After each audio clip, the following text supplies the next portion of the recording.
So our first two players are going to be ZRusher versus DarkAngel, as we mentioned before. There's ZRusher right there, Tommy Zhang. He goes to Broward College in Florida, and he's majoring in business administration. While it says that his favorite card is Leroy Jenkins, it's very funny to me that his battle cry is silence. That is true. Leroy Jenkins is quite loud. In fact, there's been a Leroy Jenkins walking around this hall that lots of people have been screaming out his battle cry, so it's pretty funny. And there we have Dylan Bryan, a.k.a. DarkAngel, going to Rutgers University and majoring in mechanical engineering. When asked what he was going to do after college, he said that he would really like to pursue his degree. He enjoys what he's doing and wants to go through mechanical engineering. His favorite card, though, is King Mukla, and that's just bananas. I'm sorry. Couldn't put it any better than that, Kevin. Yeah. That's a... I've been waiting about 2.5 days for that joke. All right, so we're going to jump into the first match here, as it looks like our players are ready to go. Again, it's going to be ZRusher versus DarkAngel. We have a best of 5, and it's going to be played out in a format that I'm sure many of you that are familiar with competitive Hearthstone will be familiar with. So each player is going to bring 3 decks to the table, and it looks like we're already starting off here with a warrior, at least on one side here. This is ZRusher's pick. We'll see what he decides to take, only going with the Iron Beak Owl.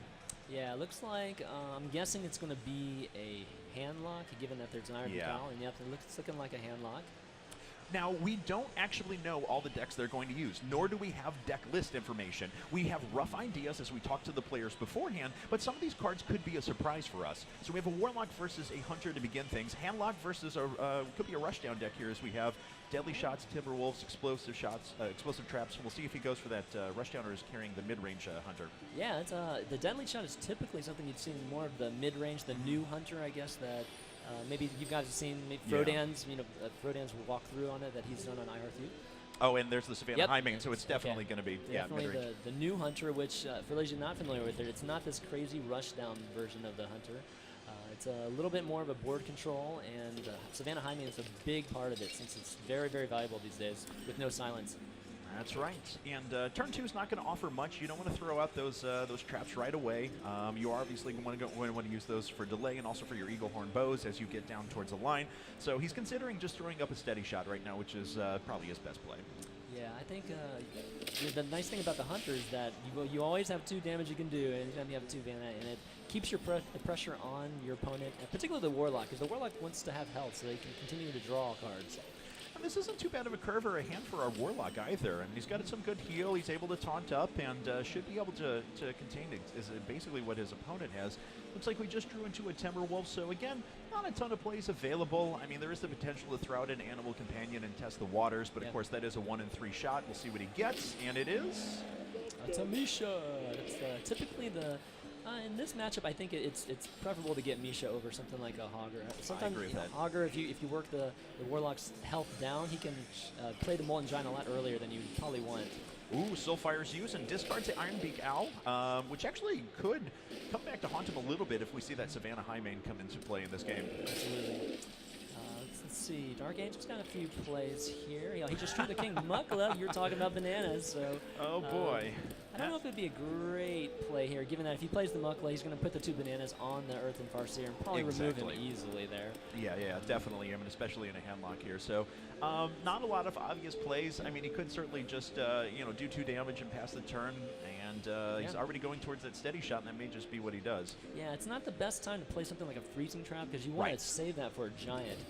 So he's going to just go ahead and do that here, probably like you were saying, and just hope that he puts a little bit more on the board, maybe get some more value from the explosive trap next turn. And it looks like ZRusher's thinking about Defender of Argus over just life tap and grabbing another card and going back home. And I think that's good. He's got control of the board right now. Okay. Oh, Leroy Jenkins there. There's the big guy, but it's not a great time to play Leroy Jenkins. So this is kind of a tough turn for DarkAngel here. This is a really tough turn. I mean, he's got traps available to him if he wants to use them. As you mentioned before, when you know you're playing a handlock, though, you really want to save those against giant guys. Oh, geez, that was a horrible pun. I actually just meant big guys that have lots of health and just mentioned giants. So I'm going to quit commentating, and I'm going to get it over to you, Chris. So it looks like he's going to play the explosive trap, and he's going to go ahead with the hero power, and he's really hoping for a better draw. That's really what he's trying to delay, I guess you could say. He doesn't want to use the Deadly Shot quite yet. That's another card that's going to be perfect for the Giants. All right. Okay. Oh, sorry, go ahead, please. Go ahead. Explosive Trap, of course, does a little bit of damage, but that's about as good as someone in ZRusher's position can hope for there. Doesn't kill anything off. He doesn't terribly care about life right now at this stage. He's got big taunters in front of him, and he's actually got a pretty commanding position.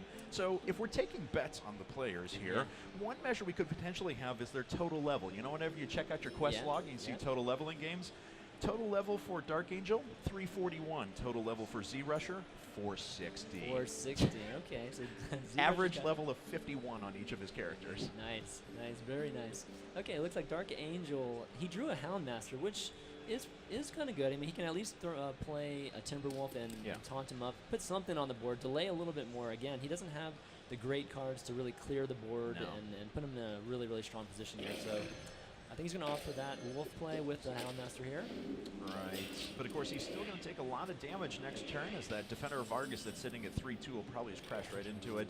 Hellfire is drawn for whenever we get down to that last little bit of health. But right now, not a lot of obvious plays. Yeah, I think that life tap and grabbing another card is best for him.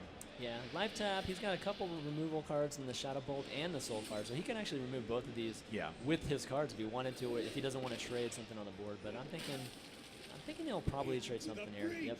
Go ahead, trade the Mortal Argus. Coil. Yeah, and then you get the extra card with the Mortal Coil here. That's right. So Mortal Coil does 1 damage to a minion and will grab you a card if it manages to kill it. And a good play there reserves that Soulfire. That Soulfire is sometimes really critical as you get late in the game.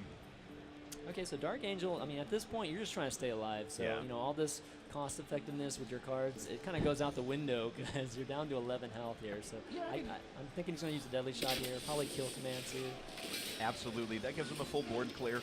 So at least he's stabilized a little bit, but you never want to be in a situation against a handlock where you're down 10 points of health and card advantage, because this is when the handlock starts to shine. He's just going to sit there and keep accumulating cards. Look at this. One Mountain Giant comes out there. Yeah. And we already see there are many more Giants waiting to be played. Okay, taunting the Giant here. It's a very, very strong play, and I'm not sure that DarkAngel's going to have a great reply to this. He can play a Freezing Trap, but you know, good player's going to attack with the Sun Fury first, and that's going to absorb the trap with the Giant swinging through here. That's right. So, I mean, other than he can remove with Jenkins and Unleashed Hounds, though. That's true. But that gets a lot of power out of his hand, too. I mean, but he needs to do anything at this point to stabilize, so I don't necessarily hate that play. Yeah, Freezing Trap is just mediocre here, unfortunately. Yeah, I'm thinking he's going to have to go ahead and do the Leroy and Unleash the Hounds. It does take away a lot of his potentially finishing options, but again, I mean, he just has to stay alive, and that's the only option for him to really stay alive here. Okay, so here comes Leroy. Of course, that Unleash of the Hounds gives him 2 extra guys because he did throw out that Leroy Jenkins. Leroy Jenkins spawns 2 1/1 whelps for your opponent. Yeah, looks like the Hounds are going to remove the whelps that were created soon and, you know, live another turn, right? Yeah. Well, may not be too many more turns, though, to be totally honest. Because don't forget, as that Warlock takes more and more damage, that Molten Giant. Oh, well, actually, that's it right there. That's it with the Power Overwhelming and Hellfire. Hellfire, Soulfire. Yeah. All right, GG. Game number 1 goes to ZRusher, so very well done there. DarkAngel a bit on the back foot. We mentioned before that we had talked to some of the players about the decks, and we were curious what they were going to use. DarkAngel specifically let us know that he didn't really have 3 set decks for this. He's got a ton of options, and he loves just bouncing from deck to deck to deck whenever he's laddering. Yeah, so this event's a little bit different than some of the other events that we've seen in the community where you have to pick 3 decks, and those are the decks that you have to run no matter what. In this event, they're allowed to actually pick between 9 decks, and they can change, or they can select which classes they want to pick after their first loss and that sort of thing. So that's why you know, DarkAngel, he wasn't sure actually which decks he was going to use.